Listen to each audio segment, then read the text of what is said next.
Good day, everyone. I am the discussant for today. I am Kim Tabasa. I am going to discuss to you about the editorial cartoons as the historical mainstream. So, we all know naman, or some of us don't know that editorial cartoons is a way of expressing our feelings. Even we are sad, happy, or disappointed. Di ba makita yun na to sa editorial nga kanang ginapakita yun nila ang current issues kung unsay nahitabo sa atong lugar.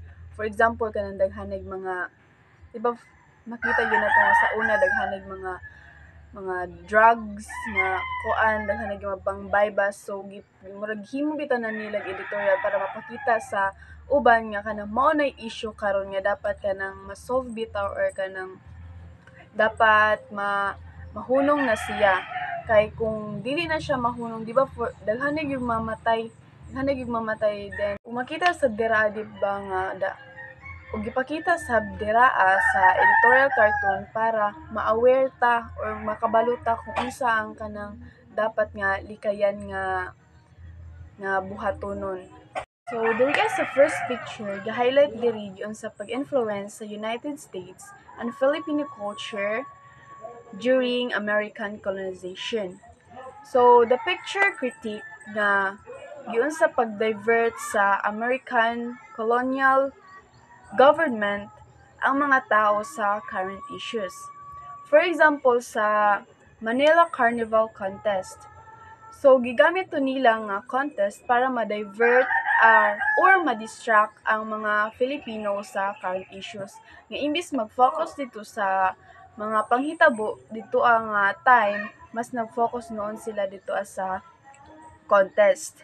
Just like nga kanang muragi gipabalhin na bitaw nila ang kanang mga pananaw sa mga tao para mag-focus sila dito sa contest nga gibuhat sa American. Bandog na buhat or natabo po ito nga event kay gusto sa United States nga embrace sa Filipino ang American culture.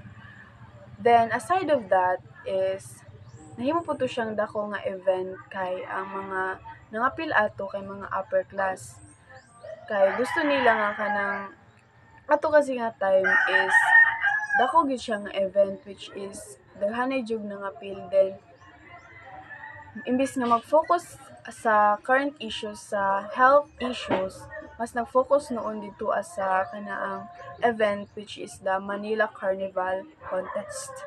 So, ang mga upper class or should I say nga mga dato nga mga tao nga nang-enter atong Manila Carnival Contest ay sina Josefina Ocampo, Purita Villanueva, Leonardo Lunjap o Pilar Reyes Covarrubias. So, despite ato nga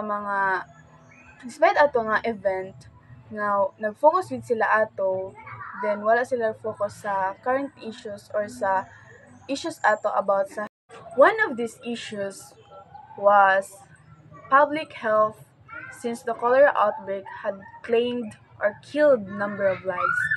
One of the people na namatay kay si Apolinario Mabini. Ug dili sab ikalimod sa ato nga time sa Metro Manila nga ang Manila Carnival Contest rather, kay nahimo siyang very popular ato nga time.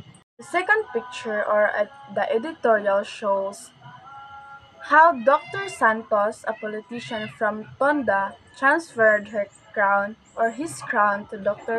Barcelona, his brother-in-law, which is kana nga panghitabo is current bitaw karon kay di ba makita nato sa atong mga politiko himo na nilang family business ang politiko kay imbis ihatag nila ang posisyon sa deserving o kanang swak ana nga posisyon dito na nila gihatag or gipadagan nila ang ilahang family member para mosunod sa ilahang yapak nga kadto nga family member kay dili siya ganahan ana kwan or dili siya kanang sakto or swak ana nga posisyon para mopuli sa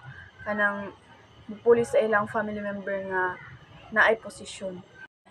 Daghanan gyud nga mga politician nag-ensure ang ilang anak, asawa or mga relatives ang mo-take over sa political or mga posisyon sa politiko, which is ang ilahang ilang gikuan is self-interest nga mo ang ilang tumong is mangkorrupt og mga money sa taong bayan. The third picture or editorial is where the mosquito is king. So where the mosquito is king is nagpakita nga kuan gihapon siya, current gihapon siya sa ato aron sa atong bansa which is the Philippines.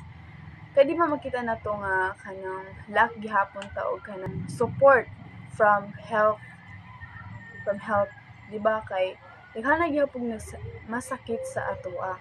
Also, ato nga time ang Metro Manila is nagsuffer siya sa issues about mosquito kay ato nga time ang Department of Health is kanang kulang og suporta para maibsan or kanang makontrol ang kanang mga ngato nga panghitabo. The fourth picture is the reign of terror. So, kani nga time sa pag-colonize sa American sa Filipino is ang nahimo ni siya og biggest problem sa Metro Manila. Kay ato nga time ang kalsada is for pedestrian only. But sa pag-colonize sa atoa or pag-colonize sa atoa sa American is nagkadaghan ang kanang sakyanan which is kadto nga panghitabo nahimong threat sa mga tao sa ilang health. Kay di ba sa pag makita gyud nato ron sa Metro Manila is daghanay nagsakyanan which is makakos sa atuang health og kanaang sakit. Di ba? Pag bisag moadto lang ta didto ang lugar is nanatay sakit nga makuha kay tungod sa kanang daghan nga population sa sakyanan. Og usa pa sa kanaang aso bitaw sa tambutso which is makakos gyapon siya sakit sa atoa kay sa makita gyud nato karon nga ang Metro Manila gyud is daghanay nagsakyanan.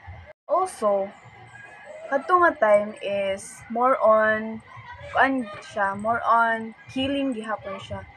Sa pag-colonize sa atoa sa American is naa daghanay pagpatay, daghanay pagbag-o sa Philippines nga mas murag nagyapon tay na-adapt sa ilaha because sa pag-colonize nila sa atoa. But the most important or the most biggest problem rather is katug yung pagdaghan sa mga sakyanan ato nga time which is himo gyud siyang threat sa Filipino kay nakahatag siya sakit. The fifth picture is why worry.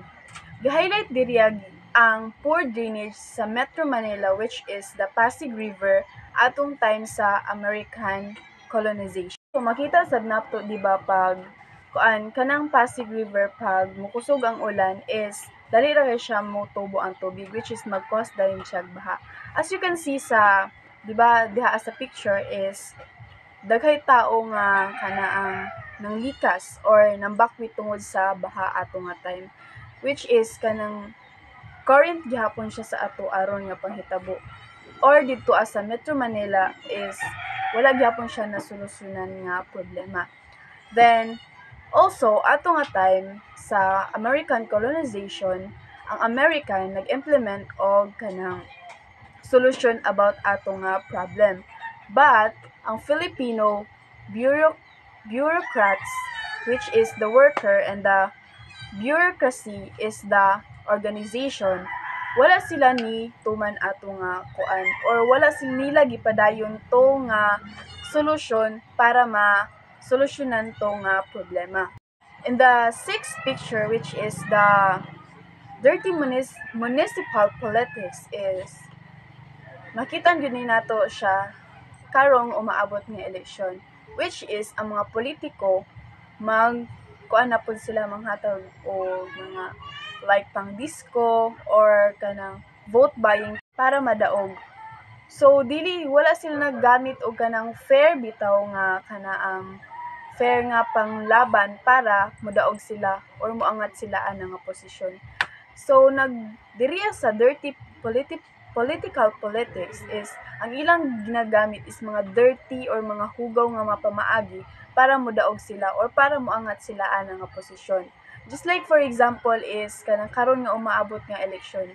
'Di ba makita gyud nato or current gihapon ni siya nga ang mga boto sa mga tao is paliton nila or kanang tagaan nilang kwarta ang kana nga tao para botohan sila para kanang sila ang moangat ana nga posisyon. In the seventh picture, as you can see, equal work and equal salary. So, in this picture is makita gyud nato ang kalahian sa mga teachers sa Filipino o ang teachers sa American, which is pareha ra sila og kanang trabaho. But in American is dako sila og sweldo compare sa Filipino.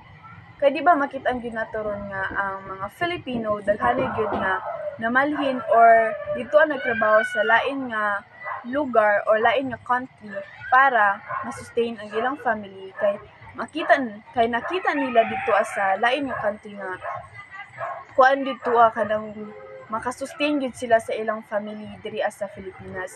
O for example, di ba makita gyud nato nga diri sa Pilipinas ang sweldo sa mga teacher, for example, is kanang lahi ra gyud siya dito sa for example nga country is America. So, daghanay gyud ang mga Filipino nga moadto dito para lang makakuha or makaget og nice job but kanang nice job nga kanang makasustain sa ilang family. Kay bisag dito lang ka bisag pupuay lang ka og mga putas is ang imong salary is kanang mga thousand na in a month. So, makita gyud nato ngaron nga current gyapon ni siya nga ang mga Filipinos is moadto gyud sa laing nasod para ma-sustain ang ilahang needs sa ilang family diri sa Philippines. Also, it is very common sa atong Filipinos nga ang problem is financial, which is tinuod gyud siya kay daghanay gyud nga Filipino ron nga nag-suffer. Also, naiuban nga walay trabaho. Kaya ang uban is lahi kanang mo for example mangawat na lang para lang makakaon or para lang ma-sustain ang needs sa ilang family. And that's for my report. Thank you for listening and God bless us all.